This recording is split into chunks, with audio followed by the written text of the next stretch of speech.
Personal की death हुई है जिसमें एक कैप्टन या मेजर भी है। मैं ये बताना चाह रहा हूं कि हम तो इसका कंडेम करते आए हैं, मगर मोदी सरकार की सबसे बड़ी नाकामी है। देखिए, ये जो डोडा में हुआ है ये एलओसी से बहुत दूर है। ये इलाका एलओसी से बहुत दूर है, इसलिए बहुत तशवीशनाक बात है कि एलओसी से दूर इतना अंदर टेररिस्ट आकर हमारी फौज से मुकाबला कर रहे हैं, और जिसकी वजह से 4 आर्मी पर्सनल की मौत हुई है, कैप्टन का भी उसमें जान चले गई। तो ये सरासर तशवीशनाक बात है, सीरियस बात है, और ये गवर्नमेंट की इनकैपेबिलिटी और इनकैपेसिटी बताती है, नरेंद्र मोदी गवर्नमेंट की। और दूसरा ये है कि अगर आप सिक्योरिटी पर्सनल की डेथ हुई है जिसमें एक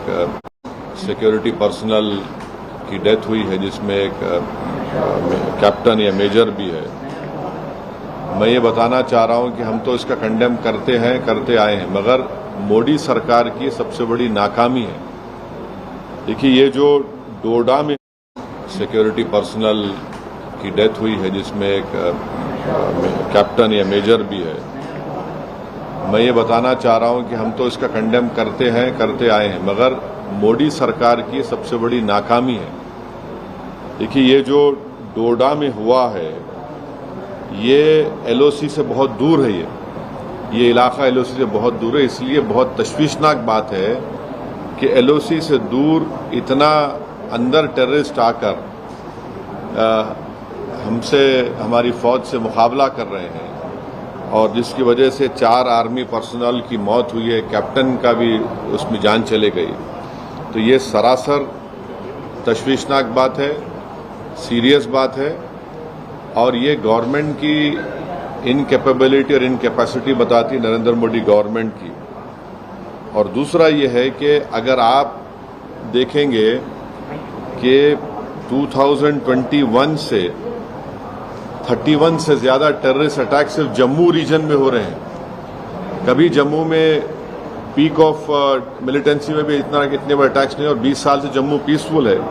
तो ये रजौरी, पूंछ, कठुआ सेक्टर में तमाम चीजें हो रही हैं, और इसमें अब तक 48 के करीब सिक्योरिटी फोर्सेस हमारे मारे गए, 19 सिविलियन है और 48 टेररिस्ट की डेथ हुई है। एक ये बता रहा है कि कोई इंफॉर्मेशन शेयरिंग का सिस्टम ही नहीं है। अगर ये गवर्नमेंट इंडिया के जो एक्स एम्बेसडर पाकिस्तान के अजय बिसारा है उनकी किताब पढ़ेंगे, एंगर मैनेजमेंट, जिसमें उन्होंने लिखा कि अल-कायदा श्रीनगर में एक बहुत बड़ा टेररिस्ट अटैक करना चाह रही थी। इंफॉर्मेशन एक्सचेंज के बाद भारत सरकार अल-कायदा के उस बड़े अटैक को हम न्यूट्रलाइज कर सके, रोक सके। तीसरी बात यह कि लोकल से कोई कांटेक्ट नहीं है, स्पेशली नौजवानों से। चौथी बात यह है कि नरेंद्र मोदी बोल रहे कि 370 के बाद सब खत्म होगा। क्या खत्म हुआ 370 के बाद? और पांचवी बात यह है कि चाइना, ये सब तमाशे, चाइना का भी इसमें रोल है, और ये सरकार जो है चाइना के बारे में बोलने से डरती है, कतराती है, और बिलियंस ऑफ डॉलर्स का ट्रेड वन साइड चाइना से हो रहा है।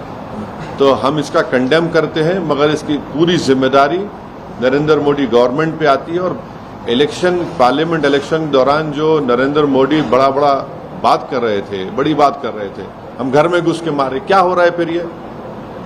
तो ये सरासर नाकामी है गवर्नमेंट की, टेररिज्म को कंट्रोल नहीं कर पा रहे। और डोडा में जो हुआ है ये तो एलओसी से बहुत दूर है, तो इसलिए बहुत तशवीशनाक और डेंजरस बात है ये। सर, 2 दिन पहले सुप्रीम कोर्ट ने एक ऑर्डर पास किया जहां पे उन्होंने बोला है कि we have to give Muslim women को डिवोर्स के बाद भी एलिमनी मिलनी चाहिए। आप इसको किस तरह से देखते हैं? देखिए, मैं all India Muslim personal law board का मेंबर भी हूं, एग्जीक्यूटिव कमेटी का मेंबर भी हूं। मैं all India Muslim personal law board का जो एग्जीक्यूटिव कमेटी मीटिंग के बाद जो आप तमाम मीडिया को बताया गया, उसी को रिटीरेट कर देता हूं कि मुस्लिम पर्सनल लॉ बोर्ड ने उस जजमेंट को शरीयत एप्लीकेशन एक्ट के खिलाफ करार दिया, फ्रीडम ऑफ रिलीजन के खिलाफ करार दिया गया, और तीसरा मुस्लिम पर्सनल लॉ बोर्ड ने यह फैसला लिया है कि हम कैसे लीगल एवेन्यूज को एक्सप्लोर करेंगे इस जजमेंट के खिलाफ। मेरी मुख्तसर सी राय यह है कि आप देखिए कि एक तो तलाक हो गया, तो 1986 का एक्ट एक है, इद्दत पीरियड में डिवोर्सी वुमन को आपको देना है।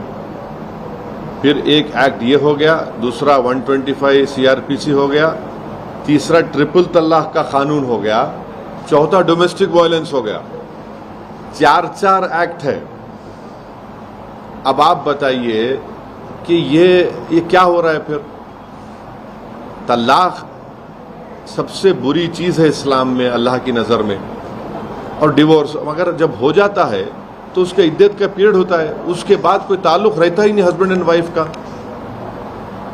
तो आप ये जो 86 का एक्ट, 125 CRPC, ट्रिपल तलाक का जो गलत कानून जो महिलाओं के खिलाफ मोदी सरकार ने बनाया, और चौथा डोमेस्टिक वायलेंस, तो ये चीजें हैं। अगर सर एक वुमन मतलब शादीशुदा औरत को छोड़ने के बाद, डिवोर्स के बाद, उसका भी तो मेंटेनेंस पति पे ही होता है ना सर? मतलब अगर वो इंडिपेंडेंट वुमन नहीं है या फिर अपने पैरों पे खड़ी नहीं है तो उनको भी नहीं, आप 86 का एक्ट पढ़िए।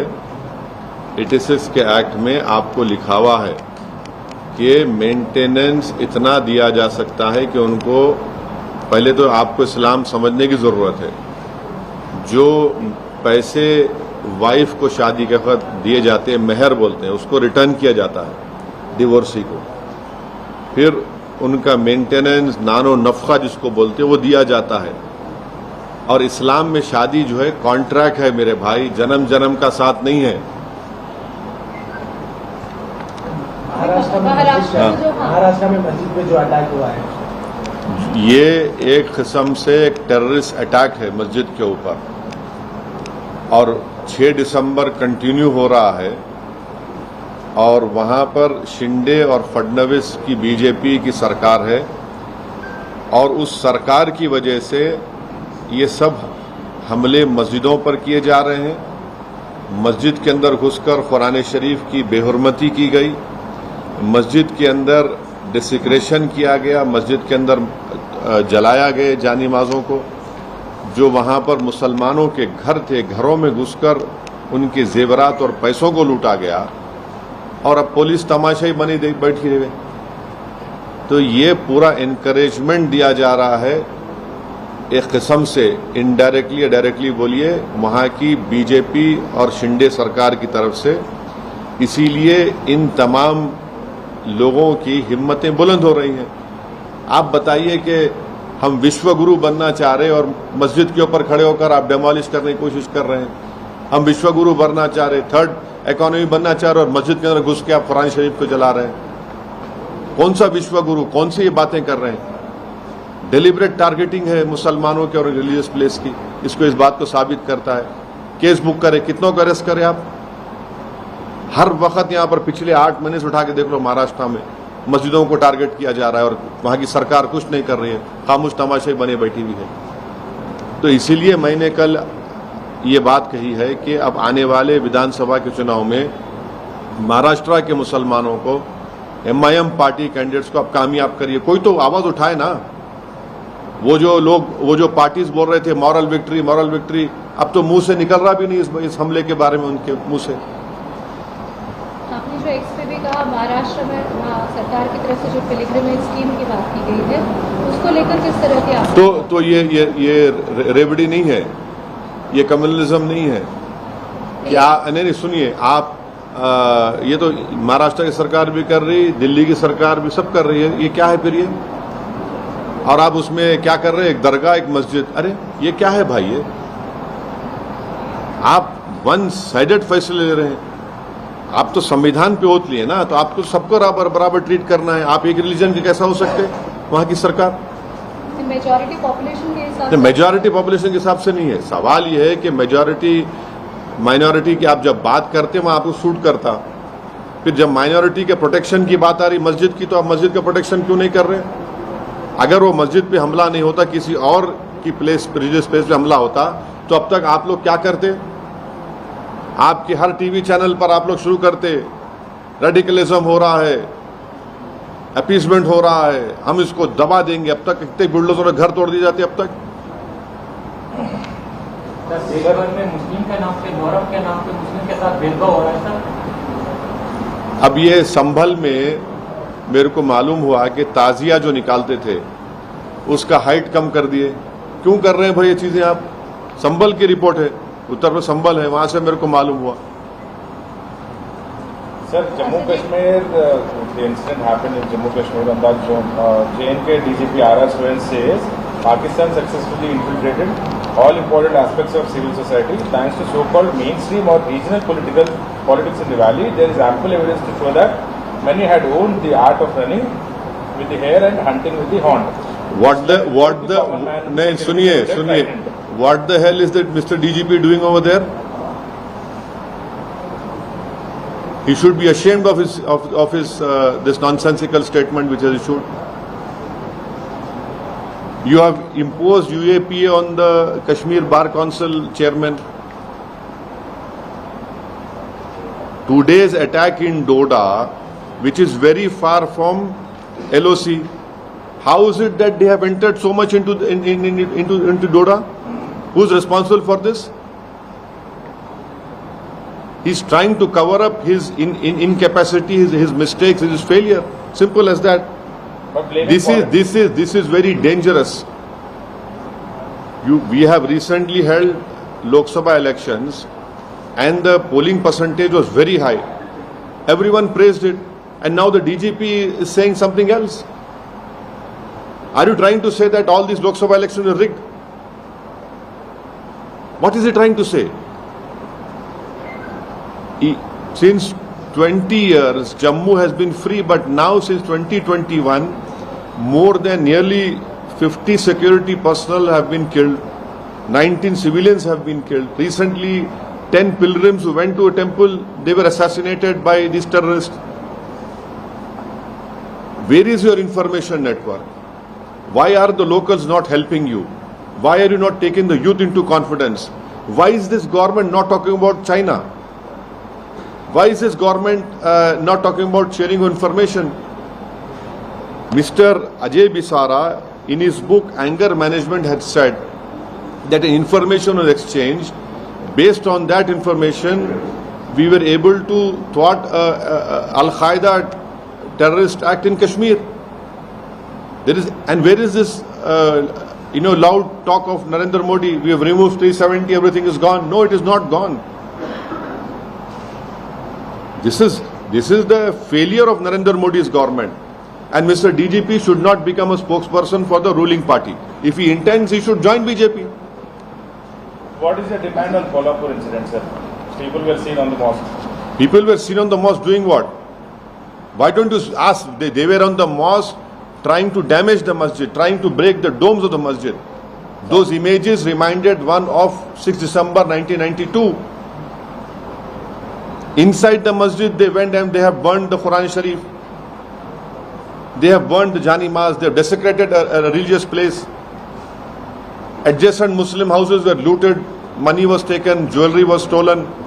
What is the police doing? What is this government doing? The Shinde Fadnavis government should take the responsibility because of their approach.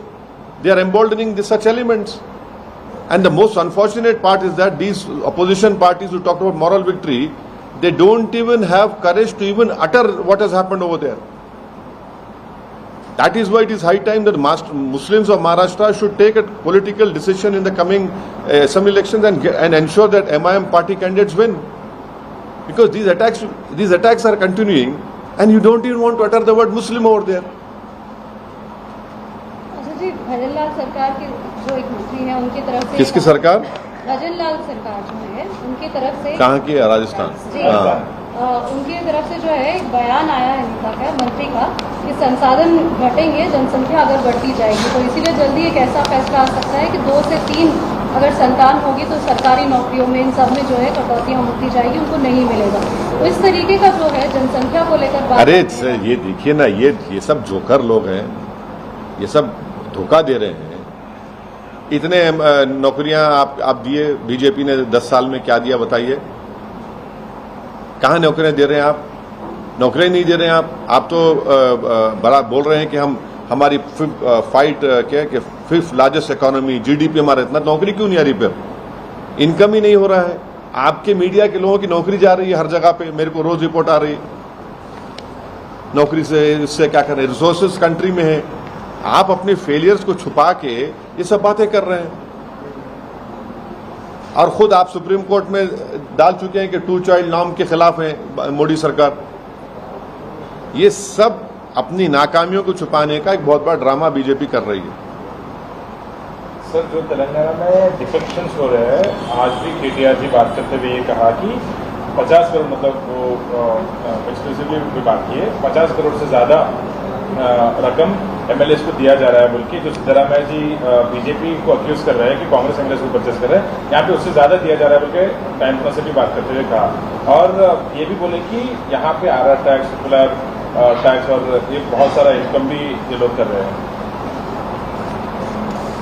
देखिए, मेरे को तो इसका कोई इन्फॉर्मेशन नहीं है, अगर उनके पास है तो नहीं मालूम क्या इन्फॉर्मेशन है, मगर मेरे को अफसोस इस बात का हो रहा है कि मैं थोड़ा डेलिबरेटली थोड़ा दूर जा रहा हूं। मैं 2009-10 में, 8-9 में हमारी पार्टी ने प्रणब मुखर्जी कमेटी को लिखकर दिया था कि तेलंगाना में नाइंसाफी जरूर हो रही है, तेलंगाना अंडर डेवलप्ड है, मगर हमने इस बात को कहा था कि अगर आप स्टेट बनाएंगे तो यहां पर बीजेपी मजबूत होगी।